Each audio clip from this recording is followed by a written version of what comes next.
Fringe benefits की बात करते हैं। फ्रिंज बेनिफिट्स क्या होता है?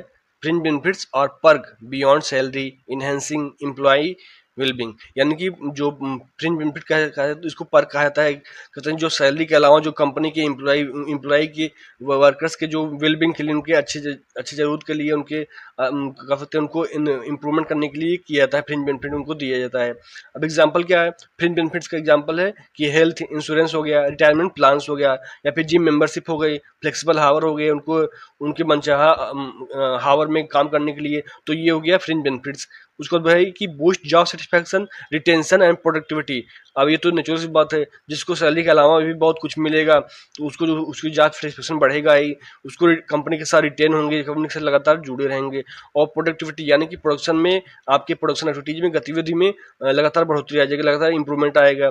टैक्स इफिशिएंट कंपनी जो होती है, ये टैक्स कंपनी के लिए टैक्स इफिशिएंट माना जाता है फ्रिंज बेनिफिट्स। इसका a way to attract and reward talent. अब जो ये one of the best way तरीका होता है जिससे जो टैलेंट्स हैं, जो नए टैलेंट हैं, उनको रिवार्ड करें और अट्रैक्ट भी करें। अब कुछ इंपॉर्टेंस हैं, क्या महत्व रहता है फ्रिंज बेनिफिट्स का as a employee, as a company. तो पहला टैलेंट अट्रैक्शन। अब जब आप फ्रिंज बेनिफिट्स कर रहे हैं, फ्रिंज बेनिफिट्स दे रहे हैं कंपनी को, कंपनी के जो भी एम्प्लॉयज हैं, वर्कर्स हैं, तो वो सैलरी के अलावा भी जो भी कर सकते हैं एम्प्लॉय के वेलबींग के लिए दे रहे हैं, तो इससे जो टैलेंट है अट्रैक्ट होंगे। जो नए टैलेंट है वो भी आपकी कंपनी के प्रति, आपकी कंपनी से जुड़ना चाहेंगे।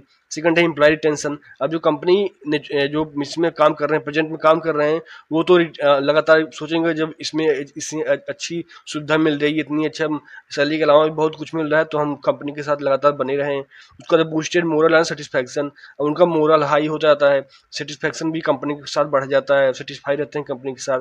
अब इंक्रीज बाद फोर्थ है इंक्रीज प्रोडक्टिविटी, यानी कि प्रोडक्शन एक्टिविटीज में लगातार बढ़ोतरी आ जाती है। और टैक्स इफिशिएंसी होता है, ये टैक्स इफिशिएंट माना जाता है कंपनी के लिए, एक बिजनेस के लिए। उसको होता है लीगल एंड एथिकल कंप्लायंस, यानी कि जो लीगल एथिकल कंप्लायंस है, लीगल तरीका है, कह सकते हैं कि जो कंपनी के एक्ट बने हुए हैं कि जो एम्प्लॉय की वेलबींग के लिए काम करिए, आप एम्प्लॉय के जैसे काम कर रहे हैं उसके हिसाब से उसको सैलरी मिलिए, और बियॉन्ड सैलरी भी कुछ दीजिए। तो ये जो रूल्स रेगुलेशन के फॉलो करते हुए कंपनी ये सब काम करती हैं।